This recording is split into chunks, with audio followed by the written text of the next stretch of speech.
लोकसभा चुनाव के बीच एसटीएफ की बड़ी कार्रवाई। AK-47 असॉल्ट राइफल के साथ 3 हुए गिरफ्तार। मुजफ्फरपुर एक बार फिर से बड़ी सुर्खियों में। मुजफ्फरपुर में एक बड़े हथियार तस्कर गिरोह का हुआ पर्दाफाश। यहां बिहार स्पेशल टास्क फोर्स और मुजफ्फरपुर पुलिस की संयुक्त टीम की कार्रवाई करते हुए 3 लोगों को गिरफ्तार किया गया है। इनके पास से प्रतिबंधित हथियार AK-47 असॉल्ट राइफल के अलग अलग हिस्से, 5 कारतूस व 3 मोबाइल फोन बरामद हुआ है। सभी अपराधियों को अलग अलग जगहों से दबोचा गया है। गिरफ्तार अभियुक्तों का तार कुख्यात छोटू राणा गिरोह से जुड़े होने का शक है। असम नागालैंड से मंगवाए जाते थे हथियार। गिरफ्तार किए गए लोगों से पुलिस की पूछताछ में पता चला है कि बिहार में AK-47 असॉल्ट राइफल की तस्करी के लिए एक बड़ा सिंडिकेट तैयार किया जा रहा था। ये गिरोह असम से के दीमापुर और नागालैंड जैसे इलाकों से घातक हथियार AK-47 मंगवाता था। तस्करी के लिए ये हथियारों को कई हिस्सों में बांटकर उनको ट्रेन और अन्य सवारी के माध्यम से ट्रांसपोर्ट करते थे। मांग होने पर इन पार्ट्स को जोड़कर राइफल के रूप में दे दिया जाता था। पुलिस से बचने के लिए ऐसा किया जाता था। 3 लोगों को किया गया है गिरफ्तार। इस मामले में SSP राकेश कुमार ने बताया कि सबसे पहले मुजफ्फरपुर रेलवे स्टेशन से जैतपुर थाना क्षेत्र के पोखरौरा गांव के रहने वाले विकास कुमार को गिरफ्तार किया गया।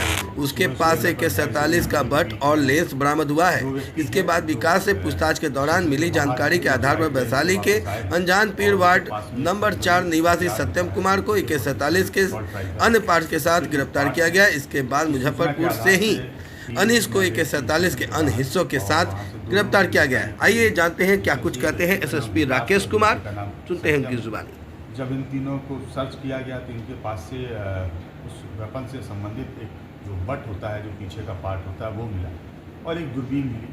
फिर इन दोनों से कड़ाई से पूछताछ की गई। इनके द्वारा अपराध को स्वीकार किया गया और इनकी निशानदेही के आधार पर फकली थाना अंतर्गत मलकौनी एक गाँव है, वहाँ पर छापेमारी की गई है और वहाँ छापेमारी करके देवमुनि नामक एक व्यक्ति जिनके घर पर रेड हुई थी, उनसे पूछताछ की गई और देवमुनि की निशानदेही के आधार पर उनके घर के पास में ही एक अबंडेंट जगह है, खाली जगह है, जहां से AK-47 हथियार है उसको बरामद किया गया है और 5 राउंड जिंदा कारतूस है।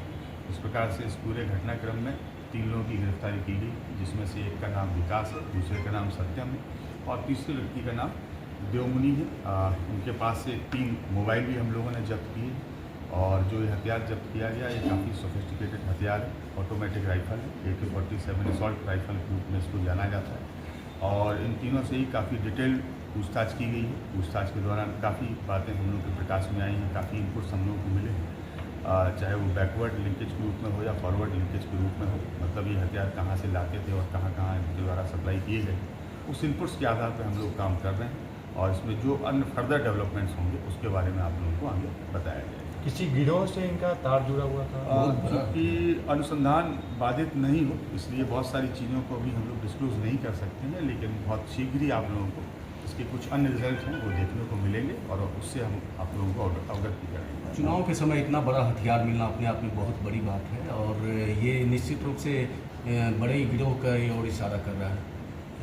देखिए, इलेक्शन से इस एक्टिविटी का कोई बहुत सीधा संपर्क नहीं है। हालांकि इलेक्शन के दौरान भी हम लोगों की गहनता और तीव्रता बहुत बढ़ जाती है अपराध के क्षेत्र में और अपराध कर्मियों की गिरफ्तारी के दृष्टिकोण से, लेकिन इसमें टीम काफ़ी पहले से होमवर्क कर रही थी और ये लगभग पिछले 3 महीने की एक रिग्रेस एक्सरसाइज हुई है STF की तरफ से भी, जिला पुलिस की भी तरफ से। ये उसका रिजल्ट है और हम लोग इसमें आगे भी बढ़ रहे हैं। आपराधिक रिकॉर्ड सर कुछ इसका?